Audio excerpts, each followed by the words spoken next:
Well, it's IPL time now on the SportsMax zone.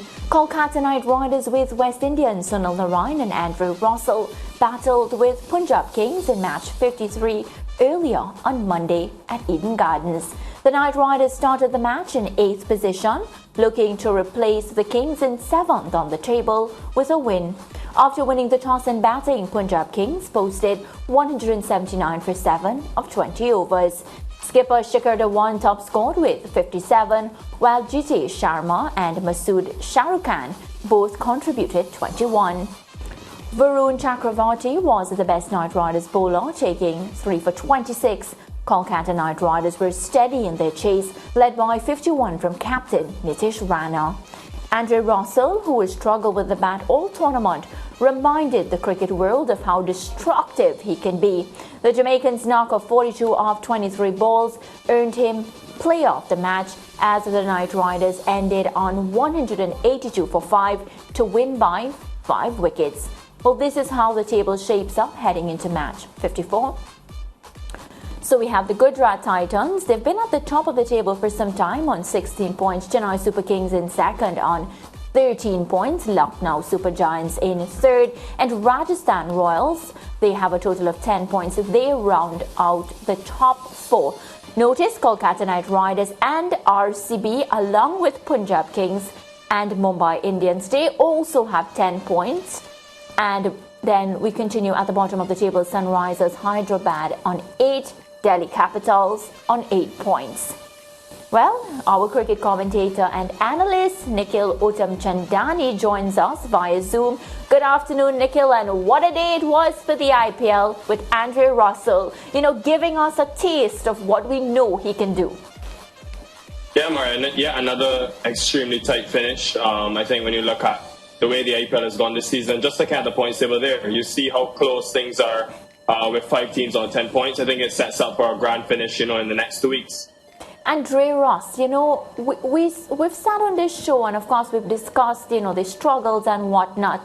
But Nikhil, do you think we can see some more of these performances coming up? Brilliant stuff. For me, I was very, very heartbroken that he didn't close it off for us. I felt as if he had done the hard work, the heavy lifting, just to lose his wicket. Yeah, it was sad to be honest, but I think the bulk of the hard work had been done. And This is Andrew Russell that I think the world is used to seeing, especially after a slow start. In the last 3 games now, he's got scores in every one and extremely important knocks as well. It's the 42 today, 34 2 games ago, and then 24 in the last game. It just seems like KKR have finally unlocked the best way for him. And credit to Rinku Singh as well, who hit the winning runs, because I think Rinku Singh has also taken considerable pressure off of Russell, having someone to finish games alongside him. He said at the presentation, I think the two of them make an extremely dangerous duo, and this KKR team can really upset the apple cart the way things are going and the way that they are catching form come late in this IPL.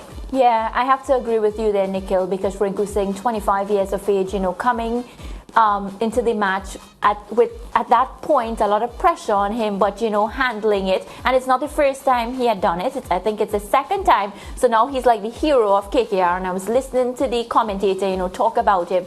And of course, that confidence that he oozes, it's as if, he can come into the match too and take it away from you. Yeah, he's a young talent. And listen, I think that's not something you see a lot of in India. There's the Hardik Pandyas and some others, but you always see those classical type top order batters come out of India. You never see someone that goes out there just ruthless in terms of the way he finishes games. So he's definitely a prospect to watch out for. Even Jitesh Sharma and Shahrukh Khan on the other team, I think both of them, hit the ball a pretty long way as well coming from India. So a lot of young talent coming out in terms of that power hitting ability. Yeah, and the captain Nitish Rana also solid today with his very rapid 51, which complemented Andre Russell's knock, Nikhil. Yeah, I think that really set up the platform, Lance. They started slowly. They were only 76 after the first 10.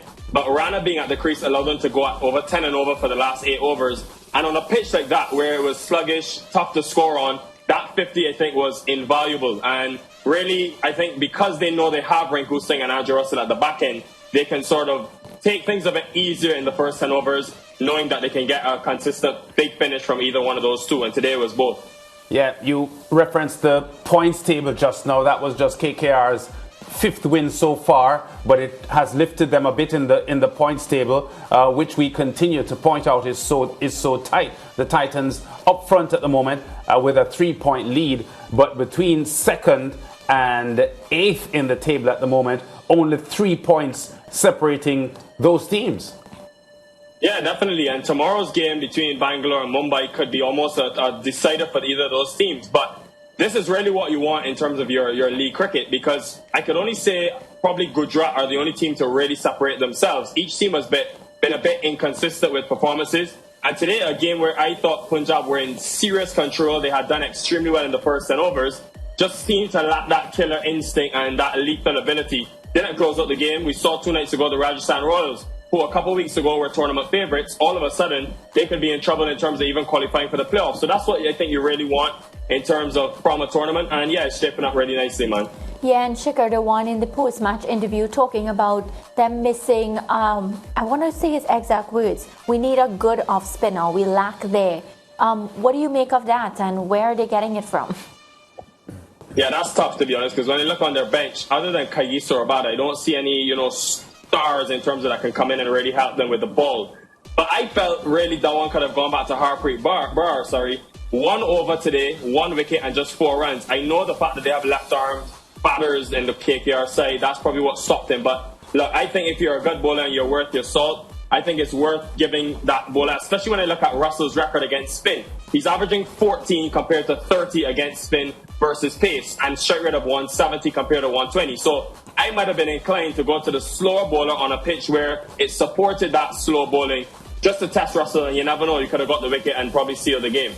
We saw a taste of old Andre Russell today, but what about Sunil Narine? I remember watching Sunil Narine, and once he took the ball, you knew something was happening. It's as if, you were going to get maidens or a wicket was in the making. I feel as if that fear factor that Sunil Narine has had, with us growing up and watching him and loving him, that has sort of declined. Do you agree? Yeah, Maria, it's been surprising, especially this season to me. In the last 2 seasons, when I look at his record, 25 matches and only 16 wickets. But this year, I think what he's relied on is that economy rate. And to be honest, it hasn't quite come to the party. It's almost touching 9 and over. And in 12 IPL seasons, Sunil Narine has never gone for more than 8 runs and over in a season. So I think that tells, and what it could come down to is the advancement in technology. Listen, we have, 25 cameras a game covering these things. The analysts have access to so much information. They're able to break down and look for certain cues to pick Narayan's different deliveries. And of course, after the remodel of his action, I don't think he gets as much revolutions on the ball anymore to get that much spin. And if he is not able to sort of sustain that economy rate, KKR could look for a replacement very soon, given the way that their tournament is sort of shaping up. Yeah, and Nikhil, before you go, the big game between the Mumbai Indians and RC Bangalore will be live on SportsMax on Tuesday morning, 10 o'clock Eastern Caribbean time, 9 o'clock in Jamaica. We see that the Mumbai Indians now have 2 England, Barbados-born pacers because Chris Jordan has joined the roster, which already has Jofra Archer. How do you see that one going? That's a potentially big game. A massive game, not potentially, Lance, especially given the way we've seen that table. But what I would say is, for me, it comes down to the middle order of RCB and the bowling of the Mumbai Indians. I think the bowling has really missed Bumrah. Jofra Archer has been in and out of the team, of course, with injury. But they have struggled to defend big totals, which their batting has set. And for RCB, it's been an over-reliance on Faf du Plessis and Virat Kohli. I think they need Glenn Maxwell and others in that middle order, especially their local contingent, to really come to the party tomorrow. I think that's a game that everyone in the Caribbean needs to watch on SportsMax. Yeah, definitely. Thank you for that plug there, Nikhil, which means I don't need to say anything. And of course, thank you for your contribution this afternoon. We'll be looking forward to chat to you again soon.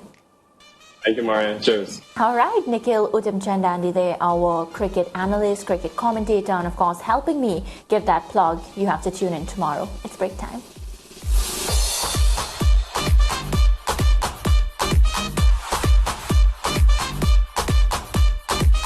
Stay with SportsMax on YouTube and follow us on all social pages for updates, news and entertainment.